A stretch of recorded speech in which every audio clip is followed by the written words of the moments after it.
आकर्षण के नियम, लॉ ऑफ अट्रैक्शन, इसके विषय में आजकल के बहुत से वैज्ञानिक बात करते हैं, लेकिन यह आकर्षण के नियम प्राचीन समय से चलता आ रहा है। प्राचीन समय में बहुत से आध्यात्मिक लोग और आध्यात्मिक गुरु इसका विस्तार किए हैं। लॉ ऑफ अट्रैक्शन को अगर हम अच्छे से समझ जाएंगे तो हम अपने जीवन में बहुत असंभव होने वाली घटना को, बहुत से असंभव लक्ष्य को आसानी से पा सकते हैं। इसीलिए इसे समझना बहुत ज़रूरी है। आकर्षण के नियम को हम अपने जीवन में कैसे उपयोग करें, आइए इसे समझते हैं एक छोटी सी प्राचीन कहानी से। एक गुरु का एक शिष्य आकर्षण के नियम को जानने के लिए बहुत परेशान था। उसने अपने गुरु से पूछा, गुरुजी, ये आकर्षण के नियम वास्तव में आखिर है क्या? गुरु ने इसका उत्तर दिया कि हम जिस पदार्थ या वस्तु को चाहते हैं वह हमारी तरफ खींची चली आती है। सिर्फ इतना ही जानने के बाद उस शिष्य ने एक प्रयोग किया।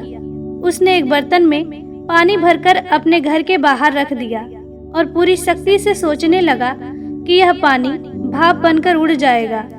बहुत देर से वह अपने मन को एकाग्र करके पूरी शक्ति लगाकर सोच ही रहा था कि बर्तन से पानी उड़ जाएगा, लेकिन ऐसा बिल्कुल भी नहीं हुआ। उसने जब यह घटना देखा तो वह तुरंत अपने गुरु के पास गया और बोला, गुरुदेव, यह जो आकर्षण का नियम है वह काम नहीं किया। मैंने आज सुबह एक प्रयोग किया था। एक बर्तन में पानी रखकर पूरी शक्ति से एकाग्र होकर सोच ही रहा था कि उस बर्तन से पानी भाप बनकर उड़ जाएंगे, लेकिन गुरुदेव, ऐसा बिल्कुल नहीं हुआ। फिर गुरु ने कहा, आकर्षण का नियम सिर्फ सोचने से काम नहीं करता, उसके लिए हमें उसके अनुसार कर्म करना आवश्यक होता है।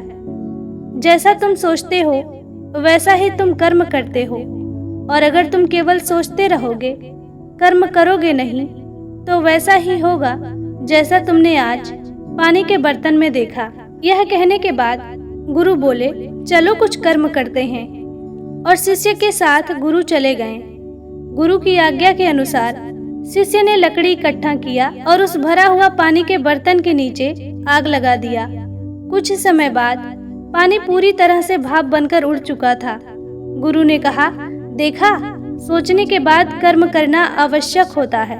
कर्म चीजों को हमारी ओर खींचने में मदद करता है। अगर तुम्हारा मन करता है कि तुम पानी को भाप बनाकर उड़ा दोगे तो तुम कर्म करो। फिर शिष्य के मन में एक सवाल और आता है कि अगर कोई कर्म नहीं करे तो इसका मतलब उसके जीवन में कुछ भी घटित नहीं होगा। फिर गुरु ने कहा, एक काम करो, उस बर्तन में फिर से पानी भरकर ले आओ। शिष्य ने गुरु की आज्ञा मानते हुए उसमें दोबारा से पानी भरकर ले आया। गुरु ने शिष्य को कहा, अब इस बर्तन को अपने घर के बाहर रख दो और इस पानी के बारे में तुम कुछ भी मत सोचना, कुछ कर्म मत करना, देखो क्या होता है। और हाँ, एक बात का ध्यान रखना, इस पानी को कोई ना पिए, ना कोई इंसान, ना कोई पक्षी और ना कोई जानवर। शिष्य बोला, ठीक है गुरुजी। उस दिन सुबह से शाम हो गई, लेकिन बर्तन के पानी में कोई फर्क नजर नहीं आया। पानी जैसे का तैसा था। यह देखकर वह हैरानी से दौड़ते हुए गुरु के पास गया और बोला, गुरुदेव, आज सारा दिन बीत गया, लेकिन उस बर्तन के पानी में कोई फर्क नजर नहीं आया। यह सुनकर गुरुजी मुस्कुराए और बोले, कुछ दिन बीतने के बाद तुम दोबारा आना, लेकिन याद रहे, उस बर्तन के पानी के बारे में तुम्हें कुछ भी नहीं सोचना है। एक दिन बाद फिर शिष्य ने देखा कि बर्तन के पानी में कोई बदलाव नहीं है। बर्तन के पानी का आयतन लगभग उतना ही था, सिर्फ थोड़ा सा नाम मात्र का कम दिख रहा था। इसी तरह समय बीतता गया।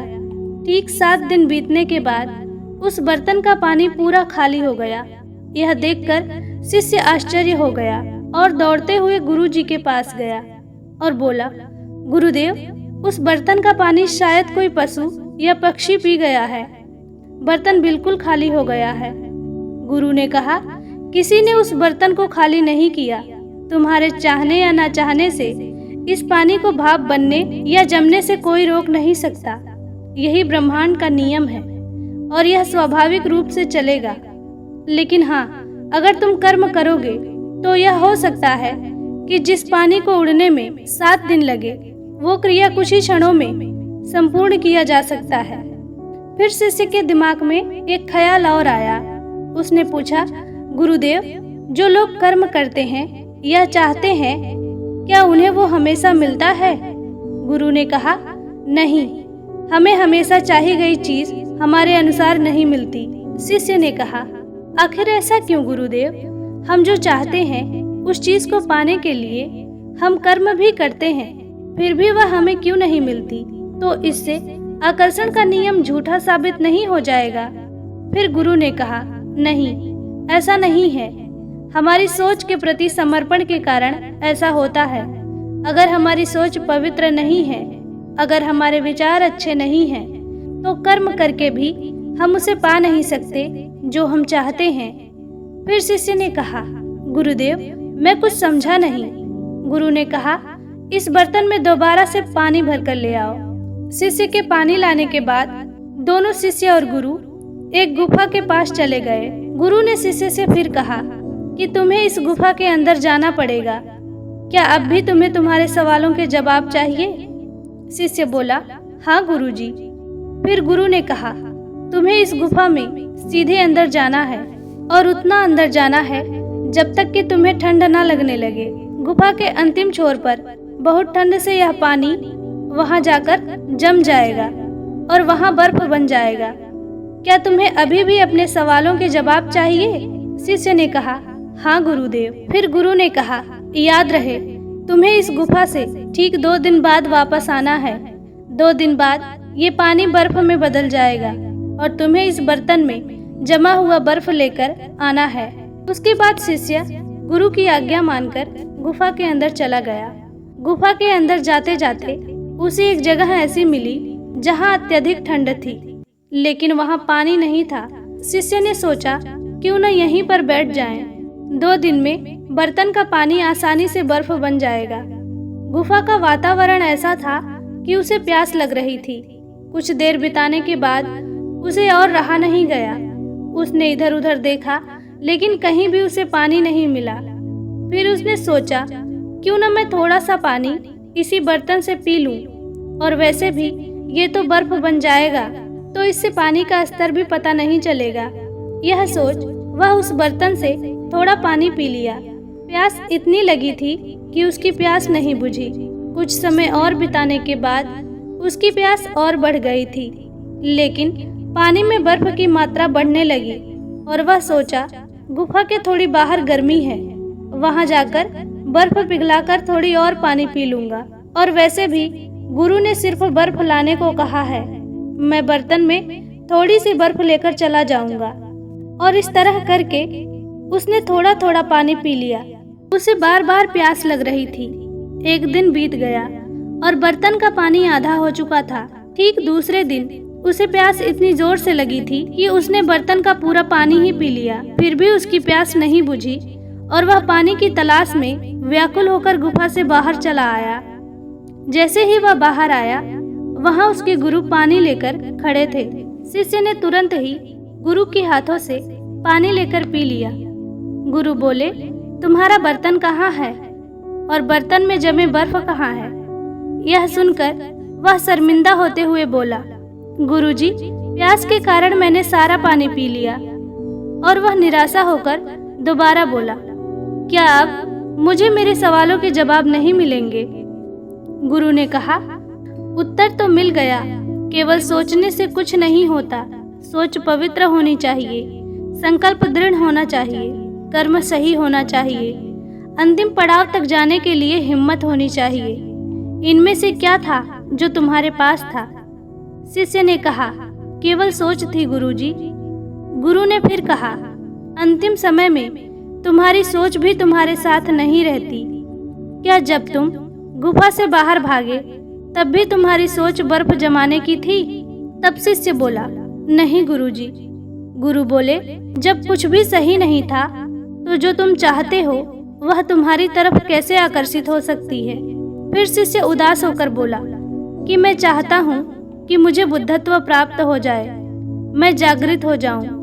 गुरु बोले, तुम एकदम सही जगह पर हो। यह ब्रह्मांड तुम्हारा साथ दे रहा है। इसने तुम्हें ऐसी स्थिति में लाकर खड़ा किया जिससे तुमने यह ठीक से सीख लिया। तुम्हारे आगे बढ़ने की राह में यह सीख तुम्हारी मदद करेगी। शिष्य ने कहा, गुरुजी, आज मैंने बहुत गहरी बात सीखी है। मुझे लगता है यह ब्रह्मांड मुझे इस राह को पाने में मेरी मदद कर रहा है। फिर शिष्य बोला, मुझे डर लगता है कि कहीं मैं अपनी राह से भटक न जाऊं। गुरु ने कहा, शुरुआत ही अंत होती है।